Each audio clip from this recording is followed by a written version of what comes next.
আনাচে কানাচে ছড়িয়ে ছিটিয়ে রয়েছে ইতিহাস। সেই ইতিহাসকে তুলে ধরে জেলার পর্যটনের বিস্তারে নয়া উদ্যোগ মুর্শিদাবাদ ট্যুরিজম অ্যাসোসিয়েশনের।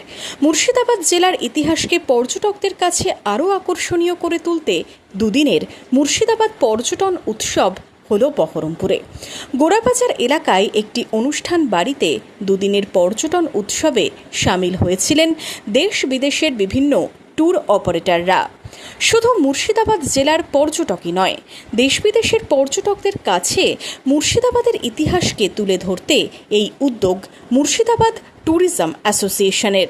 মুর্শিদাবাদ ট্যুরিজমটাকে আমাদের এই জায়গাটাকে একটু ডেভেলপ করার জন্য আমরা অনেকটা একটা সেলার বায়ার মিট করতে চাইছি। সেলার বায়ার মিটটা বলতে এটাই যে আমাদের বিভিন্ন বাইরে থেকে যারা ট্যুর অপারেটর বা হোটেলিয়ার্স তারা আসছেন এখানে, এবং আমাদের এখানে মুর্শিদাবাদের প্রচুর বড় প্রপার্টি আছে, ভালো প্রপার্টি আছে, সেখানে তারা আসবেন এবং মুর্শিদাবাদে যেন বিজনেসটা হয়। একটা বড় হেরিটেজ আছে, শুধুমাত্র পশ্চিমবঙ্গে না, ওটা ভারতবর্ষে মুর্শিদাবাদ একটা বড় জায়গা, কিন্তু সেই তুলনায় আমাদের ট্যুরিস্টের ফুটপ্রিন্টটা একটু কম, এবং এটা একদম একটা নতুন একটা উদ্যোগ, পুরোপুরি ফ্রেশ একটা উদ্যোগ। এই হিসেবে যে আমাদের মেন যেটা খুব বড় কনসার্ন সেটা হচ্ছে আমাদের জেলার মানে মুর্শিদাবাদ ট্যুরিজমটা যেন ডেভেলপ হয়। একটা হোটেলিয়ার্স থেকে শুরু করে একটা গাইড, টাঙাওয়ালা, সবাই এটা থেকে বেনিফিট হবে।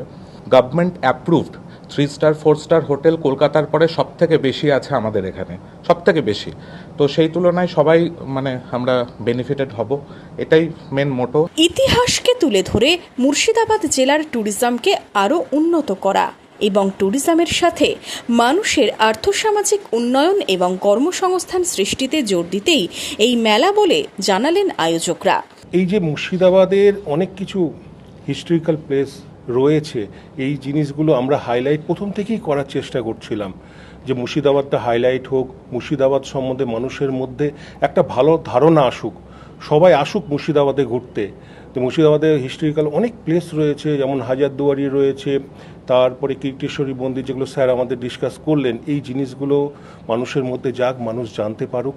তো আমরা সেই জন্যই আজকে এই ব্যবস্থাটা করেছি যে আমাদের যে ট্রাভেল এজেন্ট বা যারা রয়েছেন ওনারা সব আসুক এখানে, একসঙ্গে সম্মিলিত হোক, আমরা সেইটাকে মুর্শিদাবাদটাকে যেন আরও হাইলাইট করে তুলতে পারি। ট্যুরিজম ব্যবস্থাটা যেন আরও উন্নত হোক ধীরে ধীরে, এবং কি মানুষ জানতে পারে যে মুর্শিদাবাদে শুধু হিস্টোরিক্যাল প্লেস নয়, এখানে আরও অনেক কিছু রয়েছে, যেমন পাট শিল্প রয়েছে, থার্মোকল শিল্প, এইগুলোও রয়েছে।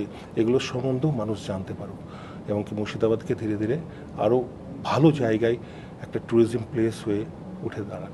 সোমবার ও মঙ্গলবার দুদিনের এই পর্যটন উৎসবে বিভিন্ন ট্যুর অপারেটর, হোটেল ব্যবসায়ী থেকে ট্যুরিজম ব্যবসার সাথে যুক্তরা সামিল হয়েছিলেন। বায়ার্স এবং আরও আনুষঙ্গিক যারা ট্রান্সপোর্টার আছে, সবাইকে নিয়ে আমরা এক জায়গায় মিলিত হয়েছে, এবং সঙ্গে আমাদের যারা ট্যুরিস্ট বা পর্যটক আছে তারাও এখানে লাভবান হবেন, এবং তাদের নিজেদের কোনো বেড়ানোর ডেস্টিনেশন জায়গা নিয়ে তারা এখানে কথোপকথন বলতে পারবে, এবং এখানে সবার জন্য ওপেন করা হয়েছে।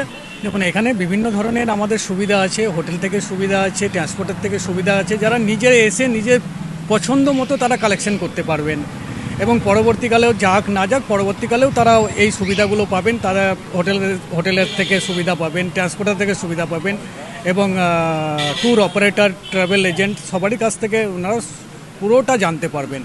ইতিহাসের টানে মুর্শিদাবাদে পর্যটকের সংখ্যা বাড়াতে নয়া আয়োজন করা হয়েছে এই পর্যটন উৎসব।